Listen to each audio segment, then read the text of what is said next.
Las baterías de los patinetes eléctricos se cargan con cargadores proporcionados por el fabricante del propio patinete, enchufándolo a cualquier punto de la instalación eléctrica de cualquier vivienda. En el proceso de carga se produce siempre un calentamiento tanto del cargador como de su batería, pero que no tiene por qué generar un incendio si tanto el dispositivo como su batería se encuentran en estado correcto de funcionamiento. Pero hay ocasiones que, bien debidas a un problema del propio patinete, un golpe que haya podido recibir en su batería o incluso por una sobrecarga, pueden hacer que se caliente su batería hasta el extremo de producir un cortocircuito interno de la misma que genere una cantidad de energía y por tanto de calor que, combinada con oxígeno, pueda producir un incendio en alguna de sus celdas. Este incendio puede generalizarse al resto de celdas de la batería, produciéndose de forma muy violenta en ocasiones un incendio en la parte interna del patinete eléctrico. Para realizar una correcta investigación del incendio, debemos examinar en profundidad tres elementos claves: patinete completo, la batería eléctrica y el cargador de la batería. Analizando el cuerpo principal del patinete, veremos que si el incendio se ha producido desde el interior hacia el exterior, es decir, con origen en su batería eléctrica, tendremos una evidencia muy clara en la zona interna del patinete donde se haya producido el incendio de las primeras celdas, incluso con una marca de un negativo fotográfico muy importante en las piezas que alojan a estas celdas de la batería,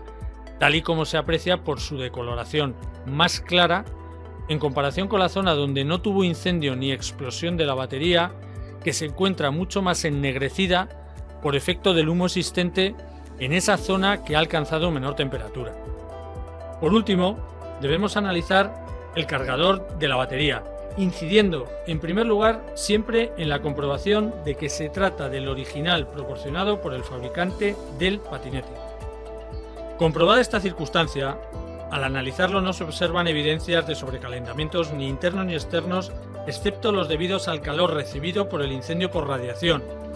por lo que eliminamos el cargador como posible causante del mal funcionamiento eléctrico que ha producido el incendio en la batería. En este caso, las evidencias y análisis realizados nos indican claramente que el siniestro se produjo en su interior, causado por el incendio de alguna o algunas de las celdas de su batería eléctrica.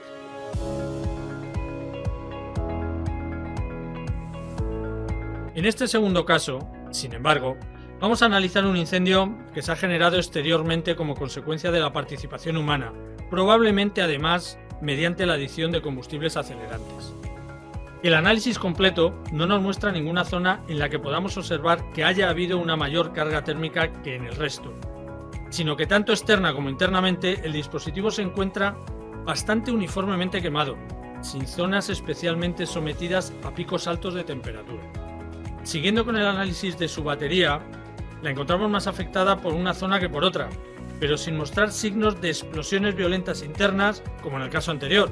sino con abundantes marcas de incendio por exceso de la temperatura circundante, que obviamente ha terminado por afectar a toda la batería en su conjunto.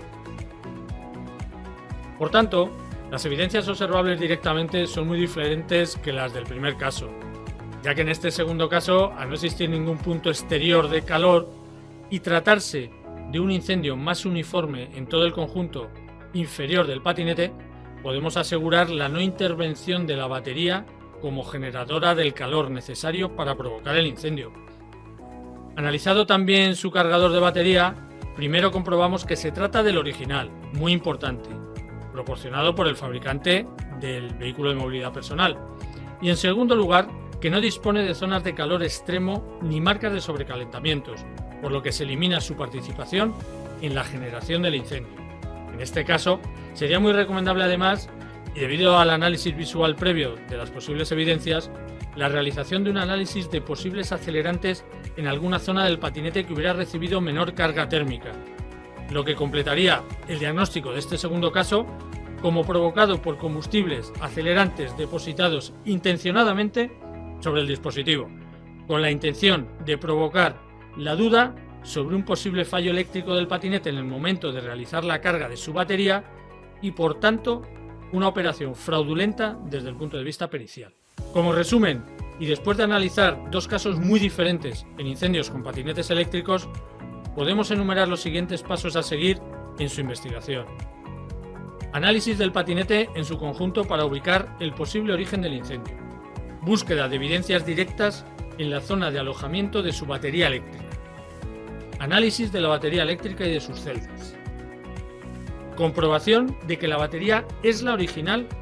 del dispositivo. Evidencias de combustión, explosión, golpes, fusiones, abombamiento o deterioro en su batería previas a su incendio. Análisis del cargador de la batería para comprobar si es el original y posibles evidencias del deterioro y calentamiento.